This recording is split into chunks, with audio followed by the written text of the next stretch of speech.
ton âme te bénisse. Jacob le servit et il mangea. Il lui apporta aussi du vin, il but.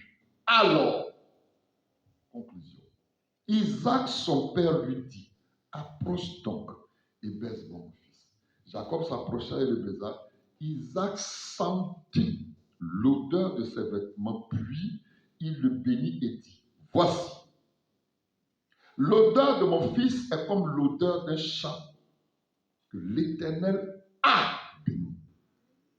Que Dieu te donne, donc c'est la bénédiction qu'il a été prononcée maintenant, que Dieu te donne, la bénédiction qu'il a été prononcée sur la vie de Jacob, que Dieu te donne, soumis et que les nations se prosternent devant toi. Dis 3. Sois le maître de tes frères et que les fils de ta mère se prosternent devant toi. Dis 4. Maudit soit quiconque te maudira et béni soit quiconque te bénira. Dis 5. C'est qui ils ont parlé là? C'est qui? C'est Jacob. Ok. On lit maintenant le verset 39. Le verset 39 dit, au 38 d'abord, Ésaü dit à son père, Ésaü dit à ton père, n'as-tu que cette bénédiction, mon père? Bénis-moi aussi, mon père. Et Ésaü éleva la voix et pleura. À cause de quoi? Bénédiction. Il éleva la voix et pleura. Donc ça veut dire qu'il pleurait peut-être comme un bébé. On n'a pas dit. Mais il éleva la voix. Vous comprenez un peu son agonie, l'agonie dans laquelle il était. C'est qu'il voulait forcément que papa prononce une parole. Isaac, son père, répondit et lui dit, voici, ta demeure sera privée de la graisse de la terre. Ça, c'est ce qu'il a dit ici, si Ésaü. Et la rosée du ciel d'en haut, tu vivras de ton épée et tu seras asservi à ton frère. Mais, en errant ça et là, tu briseras le joug de dessus ton cou. Alléluia. Chapitre 32, verset 24. Le serviteur, en fait, il a donné la confirmation que c'est le message de Dieu aujourd'hui. Chapitre 32, verset 24. Jacob demeura seul. Alors un homme lutta avec lui jusqu'au lever de l'aurore. Voyant qu'il ne le maîtrisait pas, cet homme le frappa à l'emboîture de sa hanche et l'emboîture de sa hanche se démit pendant qu'il luttait avec lui. Il dit, laisse-moi aller car l'aurore se lève. Et Jacob répondit, je ne te laisserai pas aller que tu ne m'aies béni. Il lui dit, quel est ton nom? Et il répondit, Jacob.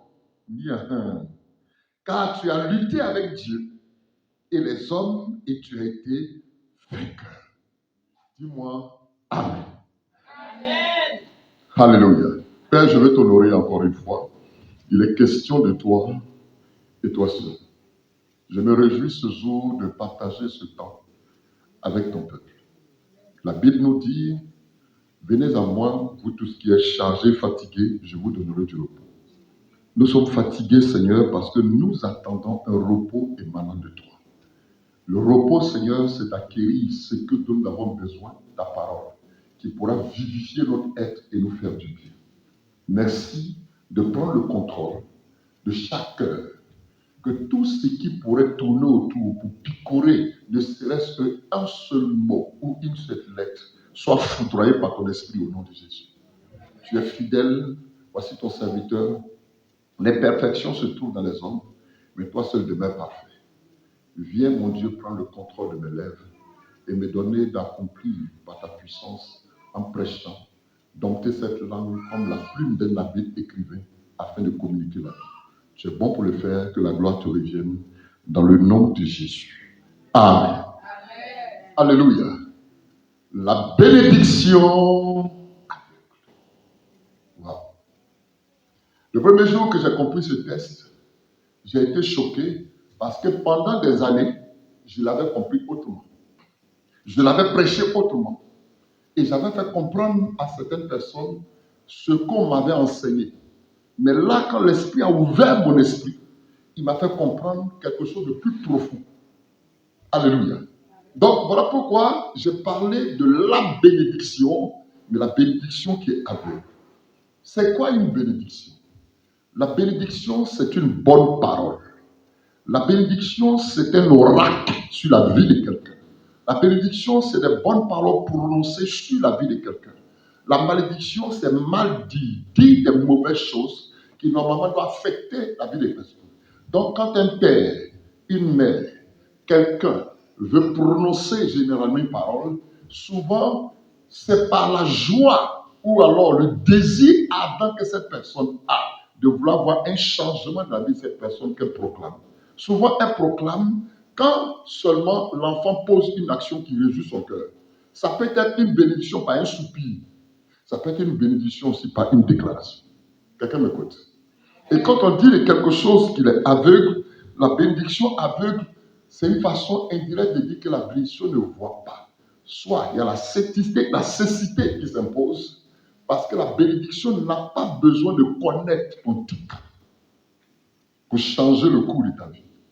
La bénédiction peut prendre quelqu'un de la pauvreté et puis le positionner. Donc la bénédiction n'a pas besoin de voir ton costume, ton vêtement. Donc elle vient de façon aveugle parce qu'elle a reçu le mandat de changer le cours de ta vie. Quelqu'un me comprend? Alléluia. J'ai dit Alléluia. Aujourd'hui, je me sentir un peu plus vivant. J'ai dit Alléluia. Alors remarquez avec moi dans ce texte qu'il est question de deux frères. Deux frères qui doivent recevoir une parole d'un même père. Mais ce père-là a été fils d'un autre. Et l'histoire a commencé d'abord par Abraham et Dieu. La Bible dit, en Genèse chapitre 11, le père d'Abraham qui s'appelle Térak va quitter un lieu qu'on appelle Our en Chaldée, mais pour aller dans la vision, aller sur une terre qu'on appelle Canaan. Donc le projet du papa, c'est de prendre tous ses enfants pour aller sur une terre qu'on appelle Canaan. Mais la Bible dit qu'ils se sont arrêtés à un endroit qu'on appelle Charan, c'est un carrefour.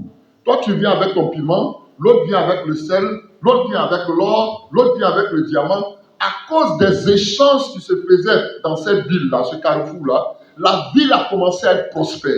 Donc le papa qui avait le projet d'aller à Canaan, n'est plus parti. Pourquoi? Parce qu'il a trouvé la prospérité là. Alors, la Bible nous dit que c'est là, quand il est mort, que Dieu va se souvenir d'Abraham en Genèse chapitre 12. Il va dire, quitte ta patrie, la maison de ton père, va dans le lieu que je te montrerai. Nous savons tous ce qui s'est passé. Abraham a obéi. Il a dit que je dirais d'Abraham, père d'une multitude. Les promesses étaient rattachées à Abraham. On vous a parlé ici, je vous ai parlé ici de comment est-ce que Dieu s'est utilisé Abraham pour opérer un miracle dans la vie de sa femme Sarah. Sarah va mourir. Après la mort de Sarah, quelque temps après, Isaac va épouser une femme. Et c'est cette femme-là qui s'appelle Rebecca. C'est Rebecca en ce moment-là, en Genèse chapitre 25. C'est-à-dire que Dieu a dit à Abraham qu'il fera de lui père d'une multitude. Donc quand il prend Abraham, dans les différents enfants, il va avoir une lignée. Il y a un qui va utiliser pour continuer. Donc la vision et le plan de Dieu est tombé sur Isaac. Mais Isaac aussi, lui, il tombe sur une femme, mais cette femme est stérile comme sa maman, lui aussi était stérile.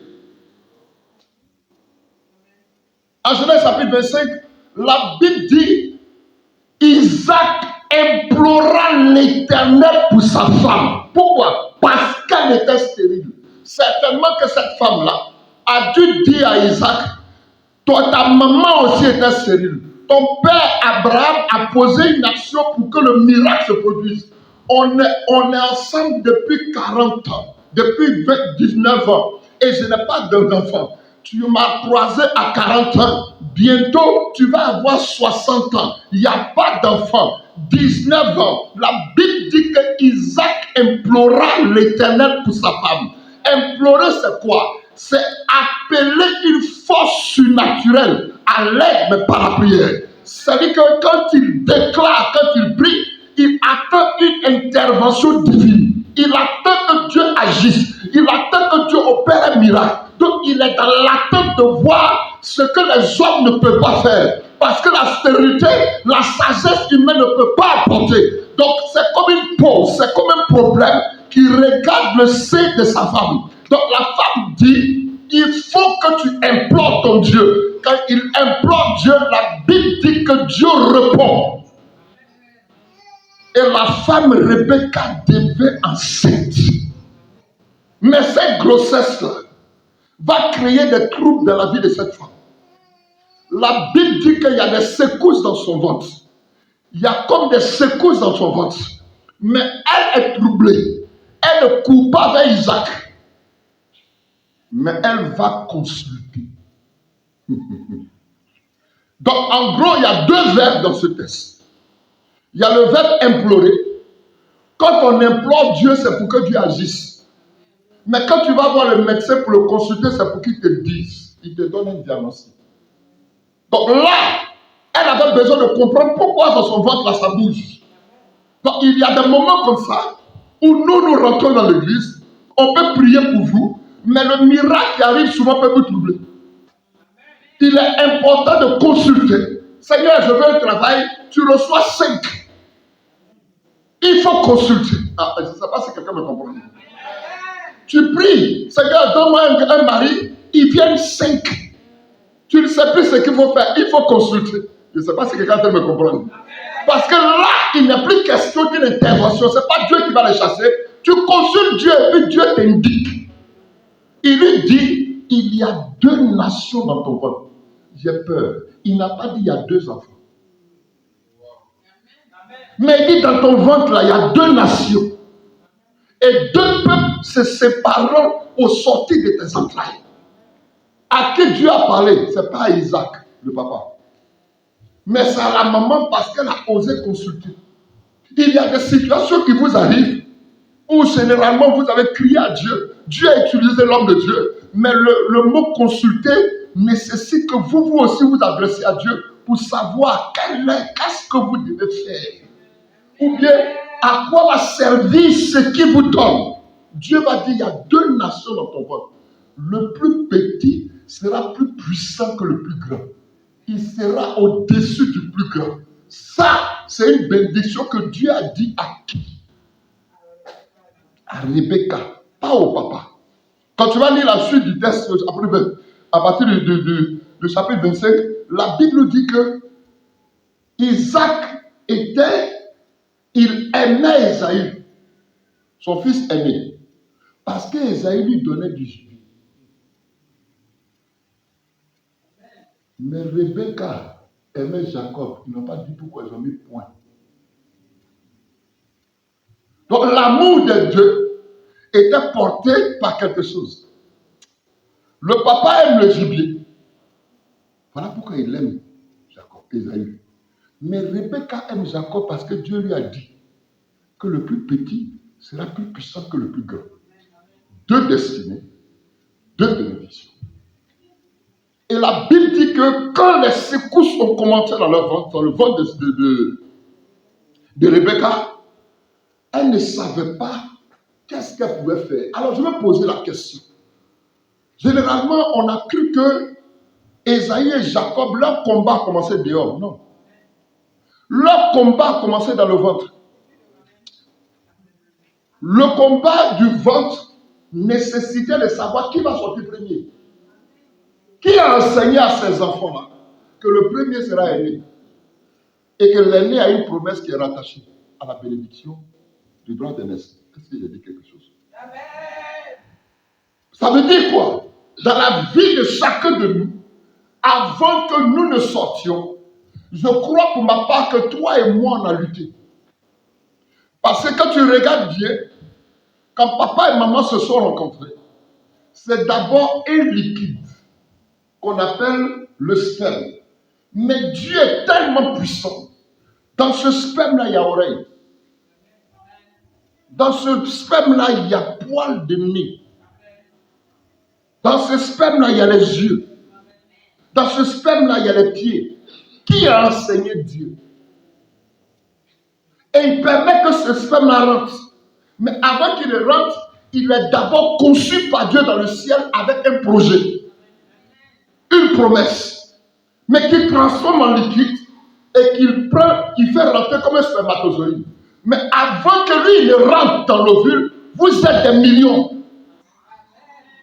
Ça veut dire que celui qui va rentrer premier soir se fermer, il est fort. Donc tu as commencé à lutter depuis fort longtemps. Le combat sur ta terre ne commence pas quand tu as apparu sur la terre. Mais ton combat a commencé d'abord avant que tu rentres dans le sein de ta mère.